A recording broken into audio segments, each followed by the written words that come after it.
And now, Gangbusters! Gangbusters, presented in cooperation with police and federal law enforcement departments throughout the United States. The only national program that brings you authentic police case histories.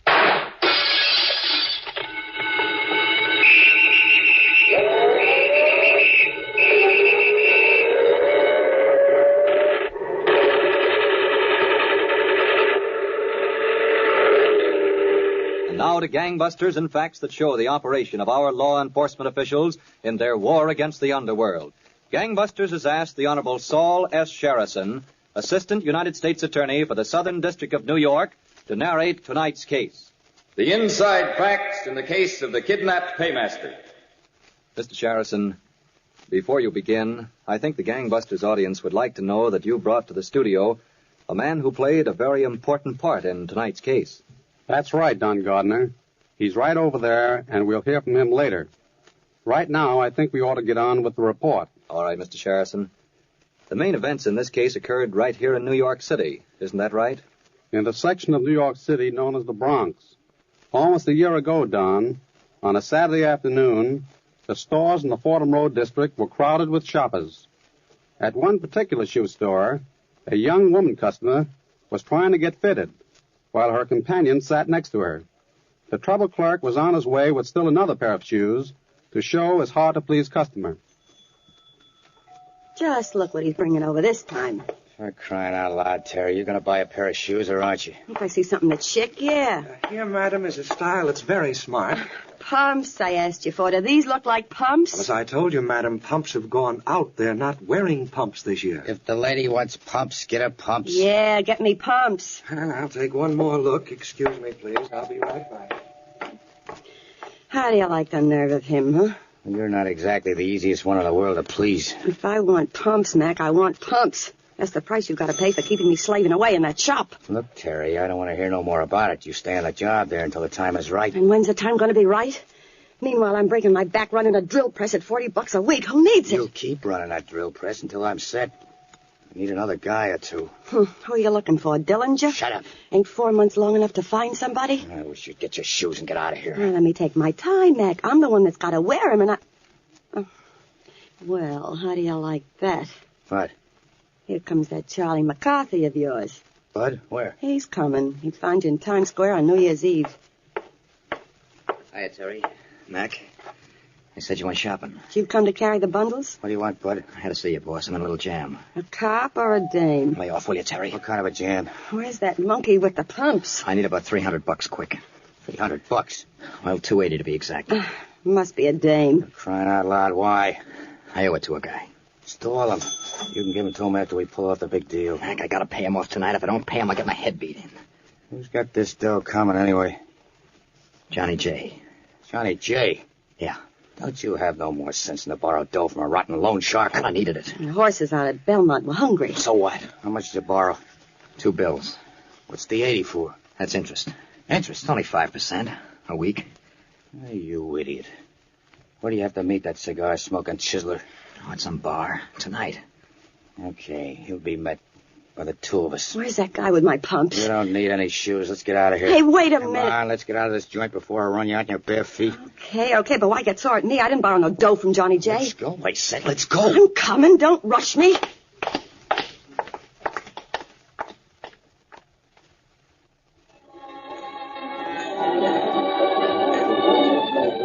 Hello, Johnny.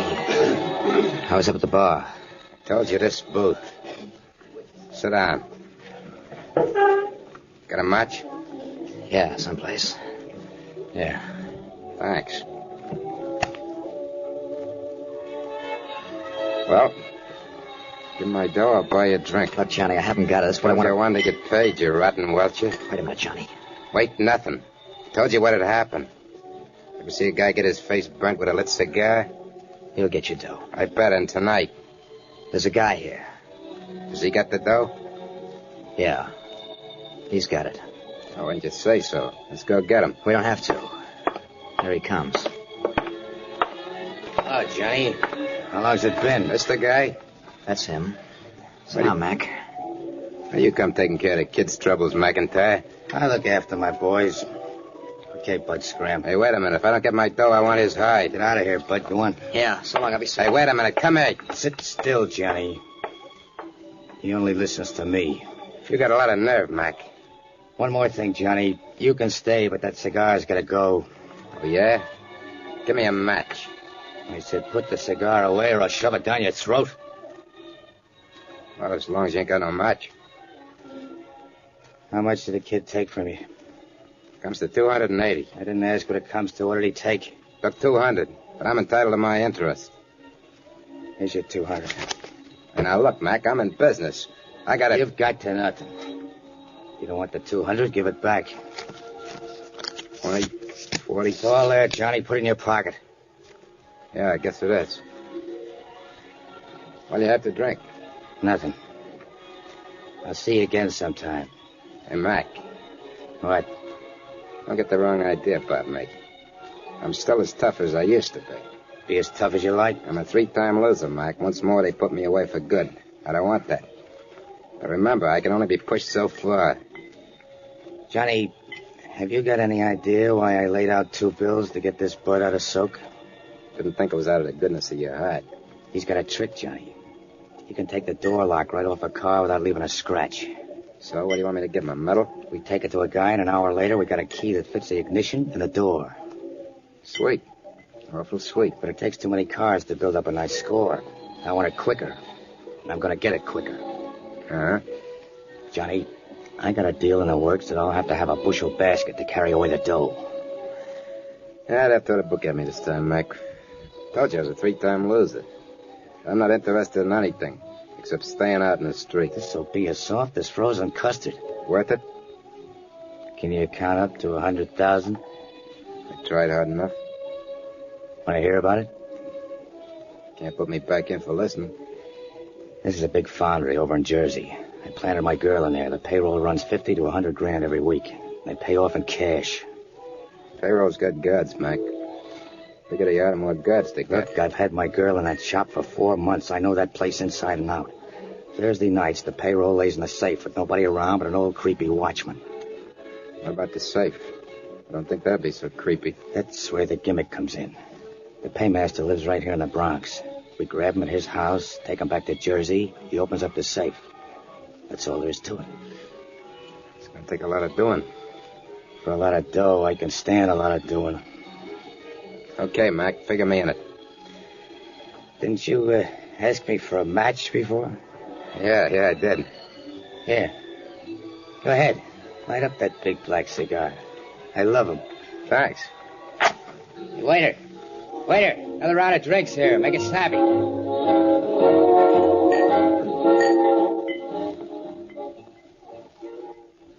So, Don, the criminal David McIntyre had completed his organization, which he intended to use in robbing the payroll. He had everything worked out nicely, except a few details, like a set of stolen tires and an unexpected doorbell. It was such clues as these that set the Federal Bureau of Investigation on the right trail.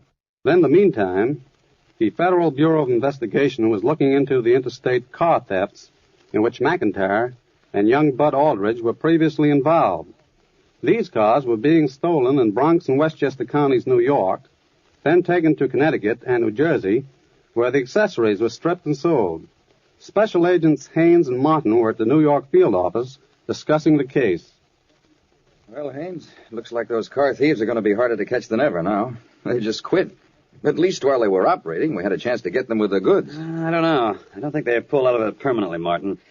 Maybe they got something else to do for a few days. Maybe they took a vacation. They've sure been doing well enough to take a vacation. You'd think after all this time we'd at least be able to get a line on them. We'll get our line on them. All we have to do is keep checking those junk shops and second-hand parts places. We'll find where they're selling the stuff. That's all the line we need. Well, I'd better get going. Jersey City? Yeah. I'm going to do a little hunting. Maybe I can turn up something over there. He's going to pull into that parking space down the block, Mac. Okay, double park right here. Keep your lights on. Yeah, Mac, sure. All set, Johnny? You kidding? Let's go. When you see his car pull out, Bud, get right behind us and stay there. I know. Come on. Right with you. On the sidewalk, let's go. break, good break. Nobody's out tonight. Let's do it fast and quiet. Never seen a faster guy. Here he comes, on your toes, huh? Stop here.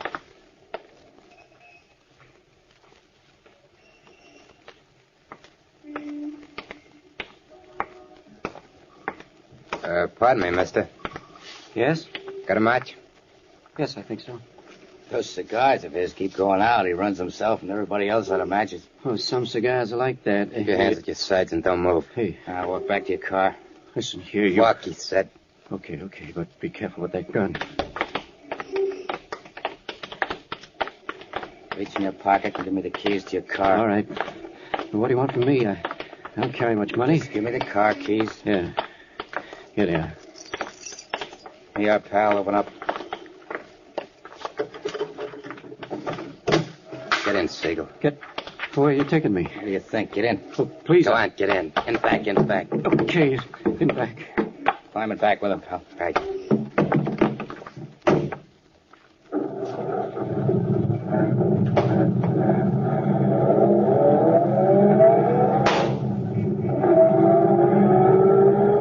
I don't understand all this. What do you want from me? Explain it to him, pal. You're going back to your office. You're going to open that safe and you're going to hand over tomorrow's payroll. Just like that. But I don't know the combination. Now tell me what you know. But I don't, honest. Kid's right behind us, boss. Good. I told you I don't know the combination. Listen, friend. See this cigar? You know how hot it gets when it's lit? I don't know how many thousands of degrees hot. Please let me out. Anyway, it gets awful hot. You open that safe or you get the end of this cigar right in your eye. Let me out. I want to get out, please. Shut him up. I can't open the safe. Shut up. I can't. Okay, wise guy. Oh.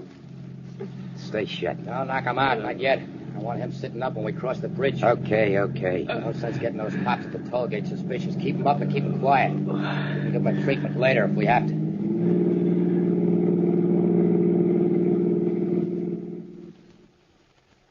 So, Don, the two criminals and their victim, Mr. Julius Siegel, drove toward the George Washington toll bridge, across the Hudson River in Siegel's car, with the third criminal, Bud Aldridge, following in their own car. Within a few minutes, they were on the approaches to the bridge and nearing the toll gate. All right, Siegel, sit up straight. I will, but don't hit me again. Now, we're going to stop at that toll gate. We're going to pay the guy, and you're going to keep your mouth shut. You got it? Don't worry, I won't say anything. Better not if you don't want the cigar. Remember. On your toes, pal. The toll gate. Here, 50 cents, right? 50 cents. Hey, the motor died. I know it. She won't kick over. Keep your mouth shut, Siegel. I will. What's the matter, mister? You got trouble? Yeah, officer. She won't kick over. Maybe you're out of gas. No, there's plenty of gas, officer. It'll be all right. You'll have to get it out of here. Those cars want to get through. I'll give it another try. She's catching. Feed it gas. Let's go. I would have figured one like that. Well, there's a trick to starting it sometimes. Who asked you? Take it easy with her. He's got to open that safe. Okay, I'm only playing. The kid's still behind me? Yeah, he's following us. Don't worry, go ahead. Get to the plant. I want to see what a payroll looks like.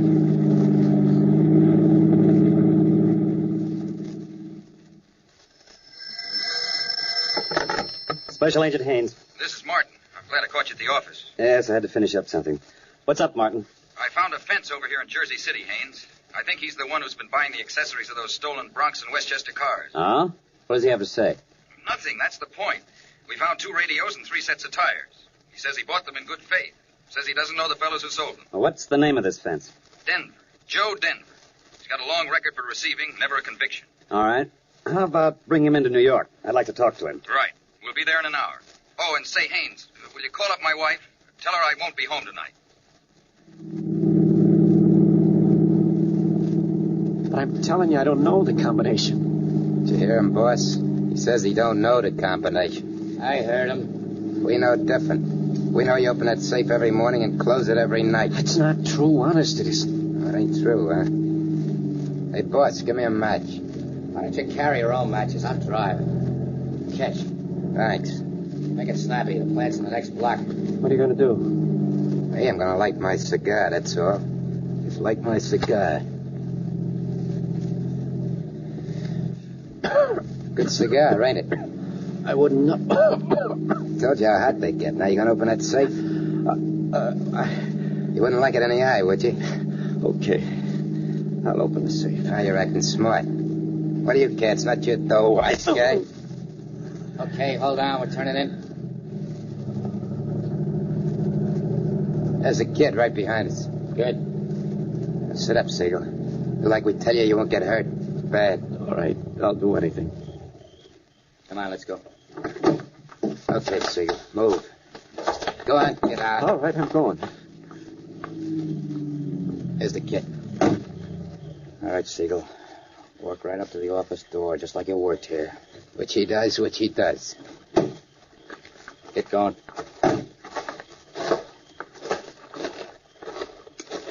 Yeah, I thought you were goners on the bridge. Shut up and do your job. All right, I'm excited. Here's your keys, Siegel. We'll open up the front door. But what? Move. Come on, move. You're going to open up that front door to the office and walk right to the safe, understand? But if I open the door, the burglar alarm will ring. What's this, another store like the combination? No, I'm telling the truth. The burglar alarm will ring. You're lying, Siegel. There's no alarm on that door, I know. Listen, do you think we ought to take the chance? There's no alarm on that door. He just wants to wise up the watchman. Let me tell you something, Siegel. I know this place inside and out. I know how we'll handle that watchman once we're inside. Now, open up the door. But look. The cigar. Okay. Quick now.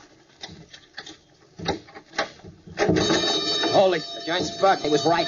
Get him in the car, fast. Come on, get to the car. Get to the car. All right, I'm going.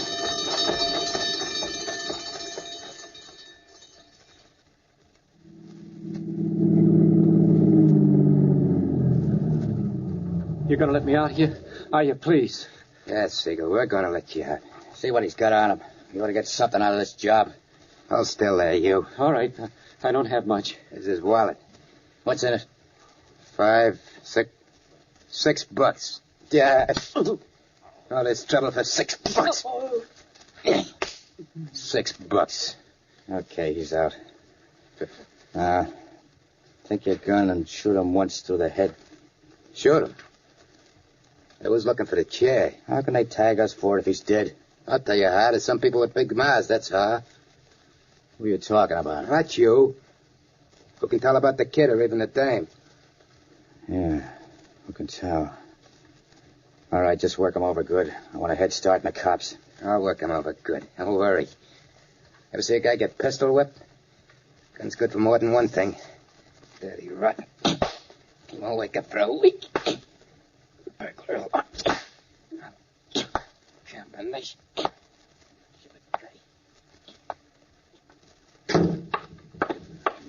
I just sent Joe Denver back to the detention cell, Haynes. We'll file charges in the morning, huh? First thing. You know, Martin, I've never seen it fail. When these guys think you got something on them, they'll sing their heads off looking for a break. What a business. It's not such a bad business. Joe Denver sings, we clear up a string of auto thefts. Not so fast. We still got to pick up McIntyre and this young sidekick of his. Well, the information says they're probably still living at that address in the Bronx and running with this Johnny J. They oughtn't to be so hard to trace from there. We'll see about that. Oh, excuse me. Sure.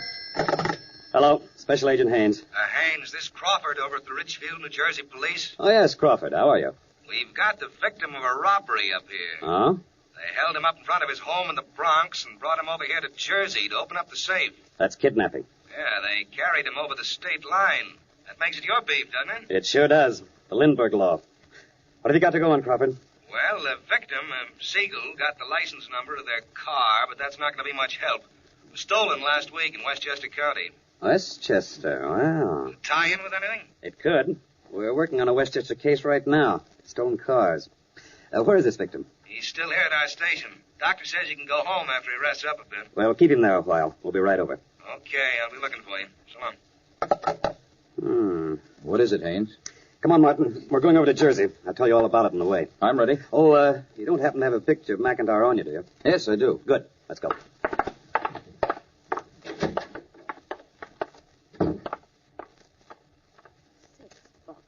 lousy bucks. I spent 4 months slaving at that drill press for 6 rotten bucks. I'm sick of hearing about it, Terry. If you found out about that burglar alarm, everything had been fine. So just shut that big yap of yours. What am I supposed to know about burglar alarms? And watch out what you're calling a big yap. Bud. Oh, kid brains himself. Come on in, Bud. Gotta pick up them cars, and then we better be moving, Mac. It's a long drive. I see the small-time stuff's good enough for you now. If you ask me, it was always good enough. You're looking for a crack on the head, Terry. Yeah, from who? Let's go, Bud. Sure, I'll be ready in an hour. If you think I'm going back to work on that drill press, you got another thing coming. Who's asking you to go back? Do what you like. $6. 6 lousy bucks. Come here, Terry. Why? Come here, I said. I want to kiss you goodbye. No, stop it. Now get your guts packed and get out of here. Come on, Bud. Cheer up, will you, Mac? Let me alone, will you? All right, so we got a bad break. Things didn't work out right. Now we know we should stick to this hot car racket. Listen, Bud, I'll tell you what to stick to. Just watch where you drive, and you got a red light. I see it. We got a good thing. There's a million dames like Terry, a million. For crying in a sewer, shut up. All right, Hey, look at that car. That crazy driver's gonna clip us. That driver's the kind of... Hey, Mac. What? Maybe it's cops. Cops? What cops? Come on, let's give him a piece of our mind. All right, if you say so. What's the matter? Don't you guys know how to drive? All right, get him up, you two. Huh? FBI. Not me, you know. Hold it. You better just keeping your hands up. What's the idea? We ain't done nothing. We've got a warrant charging you with kidnapping. Kidnapping? Yes, you should always stop to think at a state line. Come on. Your friend Johnny J's been keeping a cell warm for you. He wants company. Okay, I'm going. You don't have to push.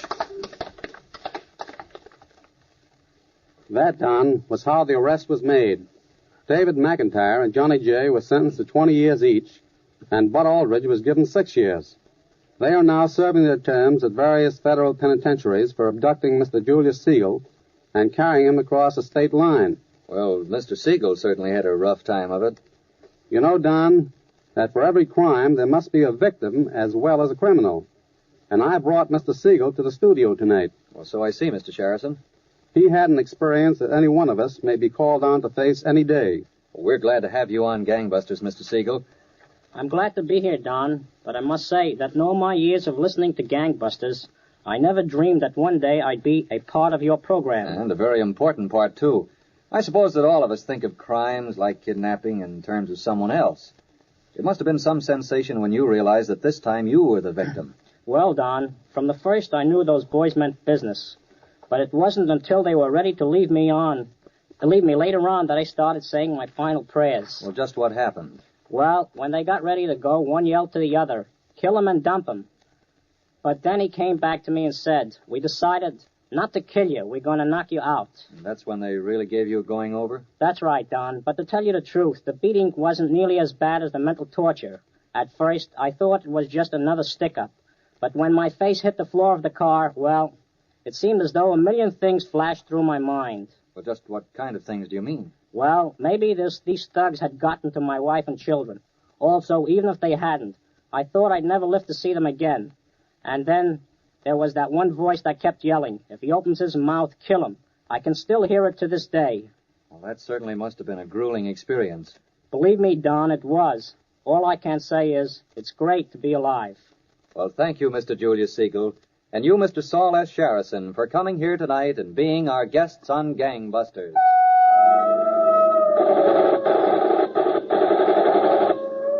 Leading roles were played by Ken Lynch and Joe Julian. Don Gardner speaking. Gangbusters is a Phillips H. Lord production.